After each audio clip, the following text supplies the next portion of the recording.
Là, on a quand Bibi télévision officielle, on met un peu expliquer qu'est-ce qui se passe entre le pasteur Moïse Mbie au Azan de Konanga et la réserve de l'Éternel, la réserve de la presse congolaise. Problème n'est c'est passé na de Konabiso Eliane Bafeno. En fait, c'est pas une bonne nouvelle, c'est pas une bonne chose, si je dirais bien. Bafi n'a pas été ce bon locané, n'a pas été. N'a pas été ce succès, koyebana ou bien quoi. Nous on connaît tous Eliane. Tout ça est facile, quand on est bien facile, tout va dans le la muka, Eliane a sali clip aye oyo. Et où mélite, Eliane a sombi catch. Entourage na ye, a vu si bango catch on les a mongo, Moïse a foutu pour la clip na ye. On accepte ça, voilà. Et puis quelques temps, jour Peniel, Peniel a bimé sa sali direct na ye, Alexis Maram na ye. Du coup, Eliane a fait nos kitoko aussi, c'est ça son nom en fait. A boire qui m'a montré sur Instagram. Il est payé à Zamamboloba. Abanzi m'a ramené que le pasteur Moïse Mbie, depuis l'âge de 15 ans, c'est lui qui l'a dévergé. À Sakana, elle a de preuves, elle va nous donner ces preuves-là. Ça fait au moins 2 semaines depuis cette affaire a commencé. Eliane, tout le monde y preuve moroté. Fais des émissions, à Lingo, ça des émissions. Ce que je as oublié, Eliane, aux ans au moins, ma casse. Sincèrement, tu es encore trop gamine, tu es encore trop petite, tu as l'âge au fait. Peniel est marié à Makalambaye. Peniel pourrait faire Azam marié. Toi, tu n'es pas marié, elle n'est pas officielle à Moïse Mbie. Moi, je ne sais pas. Peut-être au sali clip, maman qui est à l'église, mais comment il peut ôter, image, comment on prêche dans l'église?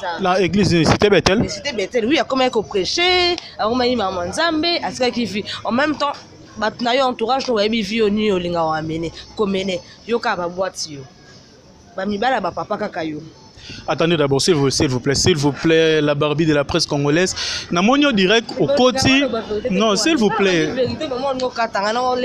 Et Kolembate Malé. Mais Namonio direct, on va dire attaquer directement Sœur Nabiso Bafeno. Mais est-ce que, au Yebi avant tout, parce que Namonio, au niveau de peut-être comme Peniel à Salaki Bongo, Yepe Alandi Peniel à Sali Bongo. C'est ce qu'elle a dit. Bah ouais, Instagram savent ce que de quoi je suis en train de parler. C'est ce que Eliane a dit. Qu'est-ce qui t'a poussé pendant tous ces temps que tu as dit au banda relation avec Moïse Mbie? Tu n'avais pas dévoilé, tu n'avais rien dit. C'est maintenant que tu es prête à dire tout ce que tu as dit. À l'objet que par rapport à Maram Peña, à l'objet Salié Mawa, à Monuke, Baza, Baromi Balé, s'il vous plaît, Mike Kalambay na Moïse Mbie, Bandé mort. Moïse Mbie a salarié, n'a pas peigné la bêtise à Mike Kalamba, à moi qui bandé mort, c'est le moment, il n'est pas à repentir, alors tu vois, c'est par rapport à cela, et elle a oublié que Peniel est marié, Mike est le père de ses enfants, et toi tu n'es ni marié, aux cas jeune moi, Moïse Mbie n'a jamais été marié, Azapé n'a fiancé, officiellement, tout ça non. Peut-être avec le temps, il y a mais sinon, sur l'année intervention, il y a Peniel très bien que non, voilà, Moïse Mbie, déjà moi, on a 5 ans, à Liban, aux États-Unis. Oh, bon, ouais, preuve. Ouais, preuve. C'est faux, maman. Pour nous, bébé, sa réputation, non, tu es une femme, je suis en train de répéter. Là, je parle en tant que femme. Aux ans à venir, moulaï, maman, tu es intelligente, n'invite sur l'eau, nyozolu. Yona Moïse Mbie, au bout du mois, na wapi. Amène le preuve. Parce que on est avec elle, facile. Elle est beauté. Oui, d'accord. Avant, il facile, ton déni. Mais surtout calculer 5 habits, il a moins de 5 ans. Donc, à beauté déjà, avant, il facile. Non, avant, il facile. Ouais, moi, non. Si quoi, toi, que non, monsieur, tu vas dossier, maman, mais à l'objet, le sous que non, Moïse Mbie, il y a un nouveau avortement qui est bleu à bon. C'est un pasteur. À combien il y a un nouveau presque, il y a un avortement à moi, à bateau. Avortement, à l'ongles, c'est basé, mais à l'ongles, ça, ma camarade, il y a un prof, toza presse, toza journaliste, toza balekinzelate. Quand on parle de choses, on a de preuves. C'est pas pour rien au Genda comment Eziki place tel aux yeux voitures autour de ça reportage. Parce que journaliste qui est en terrain a eu information. Aux uns besoin à la sur dans les camos au vent de ça plateau au lobé là-bas. Toza ma preuve Eliane Tessilé. Il y a des gens oh c'est maintenant le temps de dénoncer tout ça. Il y a dénonce à dénoncer. On est en train d'attendre depuis le banda osé. Bah, tu commenter en Instagram, mais bon, on t'en va commenter en Instagram. Vraiment, tu as André Bolanda vraiment en commentaire. Oui, la Barbie de la presse congolaise, n'est toujours. Alors, baramam toujours pas preuve. Alors, bi azotangi la biso na Instagram, tolanda nyonso oyo Eliane Bafeno a komaki d'où ezali ba conversation, s'il vous plaît, ezali ba conversation na oyo a publié. Question ba poser na internet, na Instagram, ba réponse à PC ba. qu'elle veut d'abord, s'il te plaît, elle veut libérer les jeunes femmes dans ma Moïse Mbia Sala Rabat. Ok, on n'en disconvient pas, on est toutes de jeunes femmes. La question va poser sur Internet, sur Instagram, la réponse à PSI Batou. Qu'elle veut d'abord, s'il te plaît, elle veut libérer les jeunes femmes dans ma Moïse Mbia Sala Rabat. Ok, on n'en disconvient pas, on est toutes de jeunes femmes. Désolé, mais ta cité est basée belé. Libérer bon on a nini. Na makamu Moïse Mbia Sala Rabatou à sa matrice na ye mutu bien bota. À sa matrice na on a 15 ans. À ça y est là on pour avoir succès à comment o azalelo. Yo mutu lobi ke ba la matrice na kaka yo ana lobi soza à moi. Ata yo moko. Mais tous à la batte, on blague pas. Peut-être au canisi que peut-être il y a un canisi que moi on va lobi makamba il y a Mike à la maille et bibi vrai parce que c'était Péniel, c'était sa femme. Au moins non c'est l'occasion un peu ça moi là batanzambe. Ce qui réellement on a besoin on dit non à la violence sincèrement. On a besoin de dire non à la violence. On a besoin de femmes qui sont sincères et de tout ce qu'ils sont en train de dire que ça soit vrai avec de preuves. Moi je n'ai pas dit que ma opinion sur le bac 100% c'est vrai. Ça pourrait être 80% est vrai, 80% est faux. Moi ça c'est ma preuve à Péniel, mon montoya n'a pas preuve que t'as la Péniel tout ce qu'elle avait dit c'était faux. Là on est en train de croire parce que ma preuve est ça. Ce que yo moi yo ça va bouzo ba yo luko ça buzz non ya ngoyo. Moment toutes les femmes la cana ba dénoncer non à la violence, yo au moment l'ex ba tout temps, yo ko ça va sur pasteur ba. Je ne veux pas dire que Moïse est pasteur, est santé. Aza loka pasteur, aza muto, aza mobile. Mais bimi ça va preuve, sois sûr que mais nazana en train de dire est vrai. On n'a pas ce temps. On est en train de donner ça à la violence. Pour les femmes, on a besoin de femmes sincères au balo balikamba solo. Parce que moi les cas dans le couta na yo. Car muto a robimaso, tu as muto la vérité ça va bon dire parce que yo de banzo au kosabat. Mais dans la question opposée, parce que tout est zobi mais pourquoi zoba keza le côté moi que nous avons conversation c'est la régie à balancer les biso ba conversation il y a Liana équipe il y a Moïse Mbia bazo solation la chef d'orchestre c'est parce que tout est ali mais bilo pourquoi tu vois qu'ils aient directement keza le côté parce que au fait quand tu connais quelque chose la réserve de la presse tu sais quoi je peux savoir quelque chose tout ninga likamo bonepe keza ya solo que nous na malembe oza audio wanati ba tourner na malembe Eliane.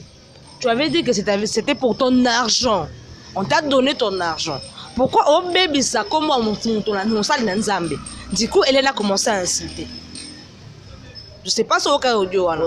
Quand tu sais que c'est vrai ce que tu es en train de dire, bah pose une question simple. Pourquoi insulter? Ben insulte n'a menace la banane on l'a dit que c'était faux. Elle cherchait à se défendre. Et puis tu n'as pas il faut être prudente et sage. Tu n'es pas sage, excuse-moi. Au public au monde que ça allait bien. Oh, on est en train de te menacer. On n'est pas en train de te menacer. On t'a posé une question. Garçon a tourné une question. Tu voulais ton argent. On t'a donné l'argent. Maintenant, pourquoi tu dis que on va dire Lucas Sobe sa réputation passe. Eliane voulait l'argent. Bon, on y a Lukage. Bon, un clip. Ça va foutre été. Bon, un clip va foutre été. Va foutre été, mais voiture, on a bien un bon clip. Yo. Aïe, va foutre été. Juste encore une question, la Barbie de la presse, mais si réellement que non, le pasteur Moïse Mbia est innocent. Et Régine, on s'en juste un peu, s'il vous plaît, respect un peu dans l'internet.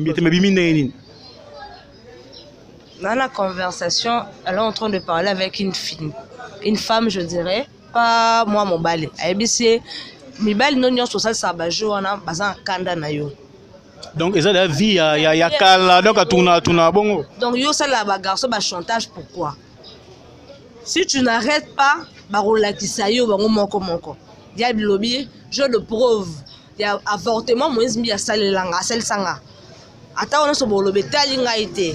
ABC, répands-tu-toi. Fais tourner l'émission, quoi. Dénonce, dit que tu es en train de mentir. C'est la vérité. Si la vérité, c'est en 24 heures au regretté final. Et vous m'avez été vidéo.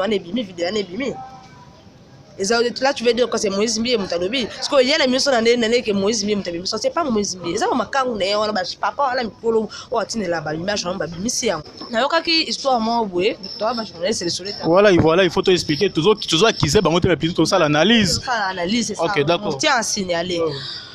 Moïse Mbia avait un problème avec l'un de ses pasteurs, il y a Bethel Luana Kaka. Oui. Après ça, qu'il y a suspension, même la Bethel a Kaka ôté à souhaiter. Si le ré a bas cause à la épidémie, il me semble qu'il est chaos. Très bien, on a la non. Ne passait plus aussi. Du coup, pasteur, voilà, dans ce qu'on voit pire, il y a Eliane. Bah, Yokani, bah, on mi balé, bah, ça complot, bah, ça, Moïse Mbia. C'est ça le vrai histoire. Ok. Mais tous on appelle à Moïse Mbié. D'accord. Parce que ça synthèse, ça parfait. Normalement. On est des journalistes. On a toujours cherché à savoir qu'est-ce qui se passe. On est en train de chercher à savoir pourquoi, quand Eliane a fait. Merci professeur Moussoko, professeur Wawa. Siko lelo pena ezongela pasteur Moïse Mbié na Eliane. Wana ezongela bango mibale. Pourquoi yango ezongi biso na histoire wana na beti wana. Voilà, il faut comprendre que ça va il faut assister Makbabeta Marambo. Voilà, vous avez la parole. Pourquoi ezongi biso na l'histoire na beti wana. Voilà. C'est ça en fait. Moi je cherchais à savoir par rapport à l'entourage à Eliane. Pourquoi elle a fait ça? Babi c'est pour de l'argent. Pour ça on a besoin bon sincèrement Moïse Mbié azangi bon fait c'était alanga zoka ba image là le bala mandio ko ça chantage kuna arrose bon pas kene pour to so akiwa. Parce que comme l'agence na moi je commençais même je l'encourageais en fait Instagram azan agence mamboy azan comment azan entreprise na quoi c'est elle les DG ne mto à gérer en bien c'est encourageant enfin on continue maramwana qu'est-ce qui a poussé Eliane au ça maramo au ça le quoi baby sa vie na et là on m'apprend que les a presque bayokani na pasteur moko boye ya peni église pe ya Bethel ba baby ça réputation à Moïse Mbié yo yoka na pasteur katsabi pasteur na bimisa makambo na eti yo monde sikolo samwe au sali ba makambo na yo yebete ke yo za mambibelo au masima les pasteurs nous rattrapent toujours moi image wana ndimi na ngate ke Moïse Mbié mutabimisa Bon, c'est Mike Kalambai babane mambo zaka Mike Kalambai na Moïse Mbié pour ka babala raté Mike ki obala bibala bala kuna bo moni mambo komele vraiment. on lipe Moïse Mbié bala so bala ngamba na Eliane et comment vous pire na ngata ndako libala Parce qu'on a expliqué biso maman ba gege tout mais pourquoi marana comme en fait moi je suis témoin de Jéhovah kenda bima bimisi oui oui va faire Michel Bakenda mais frère na mona ngani teza ndo oluna mwasi na moi que nous li mwasi alobile que tu es jolie. Voilà, tu m'excites. Bon, affaire, oui, il faut la Barbie, il faut que parenthèse, mouké, tu as maître mot pour servir. Donc, à part Christ, maître moussouate, pour qu'il n'y ait pas spécial. Non, s'il vous plaît. Pour bazar maître. Bakangani. Parce que ça m'a pour bazar maître. Eh, la Barbie, zela zela, bakangani. Ba mi balis. Non, absolument pas, mais ce que le vistement. Quel baquet de ton monier par Abed Achou, s'il vous plaît, non, on n'a pas bêté. On n'a pas bêté, tout ça l'analyse. Ce qu'on peut bien là, et Abed Achou, donc pasteur, musicien, Zambena, Jibe Wera. Bah, combien de moko? Mais bah, il va pouvoir fortifier. Ok.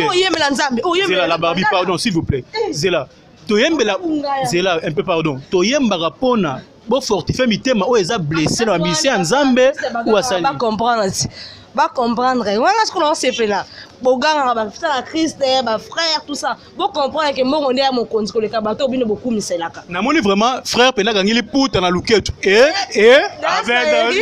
Eric dans sa belle frère abino mzanenga mutu achi est-ce qu'on a évité wana bazo ka fortifier mitema o eza blessé ou so satisfaire que mbongo eza mettre ba pasteur na bino ba c'est la rané mbongo ba c'est la Nzambe te mais ceux zabongo mieux vona yoka na musique ba wera ba jibe bon c'est Eric Mandal bo ça avec un jour on soit jeep te le quoi Aïda oui mais Nzambe okizelo jeep mamo aya tika ko tika biso te pesa so boss Abed Achou bambote tantôt biso kutu ba boire quand on sait jamais le boss Eric Mandala bazarani Univers Group TV donc voilà Abed Achou Plaza Rotana journaliste de la révolution de la presse biso et beaucoup soutenir bato yebi biso tona besoin musala biso ne pousser bino beaucoup ba sponsor na biso voilà on appelle